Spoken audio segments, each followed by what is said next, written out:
नमस्कार साथियों, आप सभी का उत्पल इंस्टीट्यूट के ऑनलाइन क्लास पर मैं अमित आप सभी का हार्दिक स्वागत करता हूं। दोस्त, आज आप सभी के सामने एक नए मनोवैज्ञानिक के साथ मैं आप सभी के सामने हाजिर हूं। दोस्त, वह है मनोवैज्ञानिक पावलोव की बात करेंगे। पावलोव की जब बात करते हैं दोस्त, तो पावलोव का सिद्धांत क्या कहलाता है? उनका सिद्धांत कहलाता है शास्त्रीय अनुबंधन का सिद्धांत। क्या कहलाता है? शास्त्रीय अनुबंधन का सिद्धांत कहलाता है। और जब बात करते हैं परिचय की बात करते हैं, तो इनका परिचय आप सभी को पता है कि जन्म 26 सितंबर 1849 ईस्वी में और मृत्यु की बात करें तो 27 फरवरी 1936 ईस्वी में हुआ था। बात करें या कहां के निवासी थे, या रूसी व्यवहारवादी मनोवैज्ञानिक थे। और बात करें इनका कार्य किस पर था, या फिजियोलॉजिस्ट थे जो शरीर विज्ञानी कहलाते हैं। और बात करें साथ साथ क्या थे, एक मनोवैज्ञानिक भी थे। और बात करते हैं इनको 1904 ईस्वी में पुरस्कार दिया गया था। 1904 ईस्वी में इनको पुरस्कार दिया गया था, जो नोबेल पुरस्कार दिया गया था। दोस्त, तो इसे आप लोग ध्यान देंगे। और किस पर आधारित था वह नोबेल पुरस्कार? प्राचीन ग्रंथ पर आधारित होने की वजह से इनको नोबेल पुरस्कार दिया गया था। बहुत महत्वपूर्ण है यह मनोवैज्ञानिक जो आप सभी के सामने पावलोव दिख रहे हैं। बात करें इनके प्रयोग की बात करते हैं। प्रयोग इनके द्वारा जो किया गया था या कुत्ते पर किया गया था। बात करें इनकी जो पुस्तक लिखी गई थी उसका नाम है कंडीशंस रिफ्लेक्सेस। कंडीशनल रिफ्लेक्सेस नाम पुस्तक है, बहुत महत्वपूर्ण है। कहीं ना कहीं जो मैं जिस पॉइंट को हिट किया हूं आप सभी के पेपर में पूछा जाता है।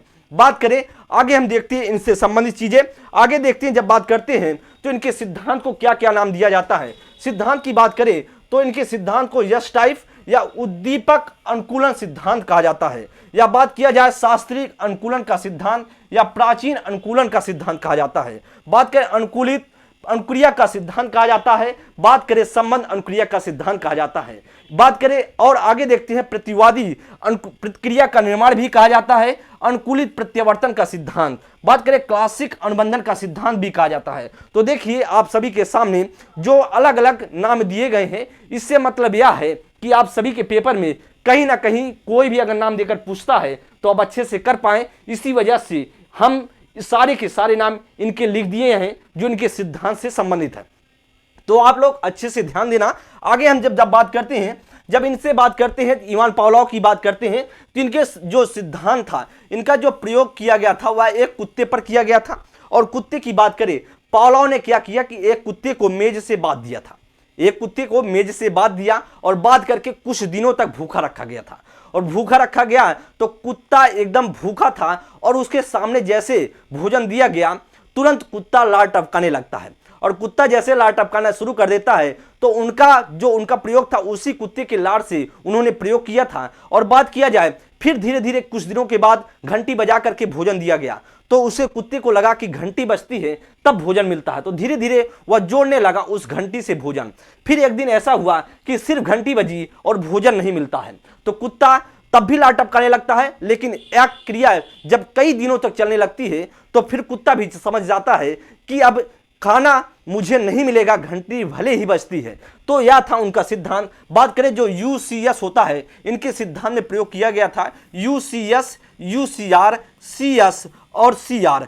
ये जो है चार शब्द हैं, इसे आप ध्यान देना। जिसे हम जानते हैं यूसीएस की बात करते हैं तो हम जानते हैं अनकंडीशनल स्टिमुलस की बात करते हैं। यूसीआर की जब बात करते हैं अनकंडीशनल रिस्पांस की बात करते हैं मित्र। बात करें सीएस की जब बात करते हैं कंडीशनल स्टिमुलस की बात करते हैं। जब सीआर की बात करते हैं कंडीशनल रिस्पांस की बात करते हैं, जिसे हम सभी देखेंगे। अनुबंधित उद्दीपक की बात करें तो भोजन क्या है? भोजन क्या है? यूसीआर है। जब हम आपको बताएंगे यूसीआर क्या है, एक भोजन है। भोजन है इसका मतलब स्वाभाविक उद्दीपक है। और बात करें सीआर क्या है, वह सीआर है लार टपकना। और लार टपकना कैसे? जब जैसे भोजन मिलेगा स्वाभाविक रूप से अनुक्रिया होगी, लार टपकना शुरू हो जाएगा। बात करें सीएस की बात जब करते हैं तो सीएस की बात करते हैं जिसे हम जानते हैं कंडीशन स्टिमुलस की बात करते हैं। अस्वाभाविक उद्दीपक है। अस्वाभाविक उद्दीपक है जब घंटी बजेगी, अस्वाभाविक उद्दीपक है। उद्दीपक का मतलब है उसको लालच दिया जा रहा है। तो घंटी क्या है? जो अस्वाभाविक उद्दीपक है। और फिर क्या होता है? जब लार टपकता है तो अस्वाभाविक अनुक्रिया हो जाती है। या इसे आप लोग ध्यान देंगे। जब बात करेंगे यूसीएस की बात करेंगे तो आप समझना भोजन, जब यूसीआर की बात करेंगे तब आप समझना लार, जो स्वाभाविक अनुक्रिया होगी। सीआर की जब बात करेंगे तो आप लोग समझेंगे घंटी, और सीआर की जब बात करेंगे तो आप लोग समझेंगे लार अस्वाभाविक अनुक्रिया, या तो शब्द था, इसे आप लोग समझेंगे। अब बात करते हैं इनका प्रयोग किस पर आधारित था, आगे हम देखेंगे। जब बात करते हैं इनके प्रयोग में 4 चरण थे, इनके प्रयोग में कितने चरण थे, 4 चरण की बात करते हैं मित्र। जब आप 4 चरण की बात करते हैं तो यूसीएस, अभी आपको बताया गया यूसीएस क्या था, भोजन। और जैसे ही कुत्ते को भोजन दिया गया तो कुत्ते का यूसीआर वह क्या था, वह उसका स्वाभाविक था कि लार टपकने लगता है। लार क्या है, टपकने लगता है। सालवा जो उसका लार टपकना शुरू हो जाता है कुत्ते का। बात करें सीआर क्या है, सीआर क्या, घंटी है। आप सभी को बताया गया सीआर घंटी है, और सिर्फ जब घंटी बजाई जाती है तो कोई रिस्पॉन्स कुत्ता नहीं करता है। बात करते हैं जब सीआर, जब भोजन दिया जाता है तो लार टपकाता है, और जब भोजन सिर्फ घंटी बजाई जाती है तो कोई रिस्पॉन्स नहीं करता है। जब सिर्फ सीएस मतलब घंटी के साथ साथ भोजन भी दिया जाता है तो कुत्ता क्या करता है, लार टपकाता है, और स्वाभाविक लार टपकाता है। और बात करें सिर्फ अगर घंटी बजाई जाती है तो धीरे धीरे क्या किया गया, पहले स्टेप पर क्या किया जाता है, भोजन दिया जाता है तो लार टपकाना स्टार्ट कर देता है। फिर सिर्फ घंटी बजाई जाती है तो उसे क्या पता कि घंटी बजाने के बाद भोजन मिलेगा, तो कोई रिस्पॉन्स नहीं करता है। बाद में क्या होता है, घंटी के साथ भोजन भी दिया जाता है तो कुत्ता क्या करता है, लार टपकाना शुरू कर देता है।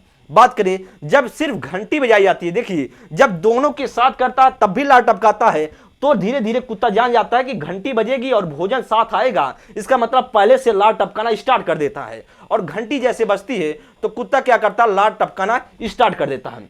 यह था उनका प्रयोग, 4 स्टेज में इनका प्रयोग था, इसे आप लोग अच्छे से ध्यान देना। बात करें इनके कुछ शब्द हैं जैसे विलोपन। जैसे विलोपन का बात करते हैं, जब मित्र बात करते हैं विलोपन की, तो विलोपन का मतलब होता है जब धीरे धीरे जब उसे कुत्ते को पहले तो भोजन से उस घंटी से उसने जोड़ लिया कि जैसे घंटी बजेगी मुझे भोजन मिलेगा, लेकिन ऐसा हुआ कि धीरे धीरे सिर्फ घंटी बजने लगी और भोजन मिलता ही नहीं था। तो वह सोचा कि यार हम फालतू में परेशान हैं, क्यों लार टपकाते हैं जब मुझे भोजन मिलता ही नहीं है, तो हम घंटी बजाने से क्या मतलब है। तो वह धीरे धीरे विलोपित हो जाता है, जिससे हम जानते हैं विलोपन। सामान्यीकरण उद्दीपक की बात करते हैं, सामान्यीकरण उद्दीपक की जब बात करते हैं तो घंटी के बीच वह एक समान, जैसे घंटी बजती है तो वह समझ जाता है कि उद्दीपक अब बजा है और भोजन मिलेगा, वह सामान्यीकरण उद्दीपक बन जाता है उसके लिए। बात करें उद्दीपक विभेदन, जैसे मान लीजिए घंटी के साथ साथ अगर भोजन मिलता है तो वह जोड़ा हुआ है कि घंटी बजेगी तो भोजन मिलेगा, लेकिन घंटी की जगह अगर हम कुछ दूसरी वस्तु को बजाते हैं तो क्या उसका लार टपकेगा, नहीं। क्यों, क्योंकि पहले से उसने जोड़ रखा है कि घंटी के साथ ही भोजन मिलेगा, उसके अलावा किसी भी अगर वस्तु का प्रयोग करेंगे बजाने के साथ साथ तो वह लार नहीं टपकाएगा, वह अंतर कर पाता है, उद्दीपक के प्रति अंतर कर पाता है। दोस्तों यह था सिद्धांत इवान जो पेट्रोविच पावलोव थे, यह था उनका सिद्धांत। आप सभी को अच्छे से समझ में आया होगा, मुझे आप पूरा विश्वास है आप चीजों को समझ पाए होंगे। अगले सिद्धांत के साथ हम मिलेंगे, तब तक के लिए बहुत बहुत धन्यवाद। नमस्कार दोस्त।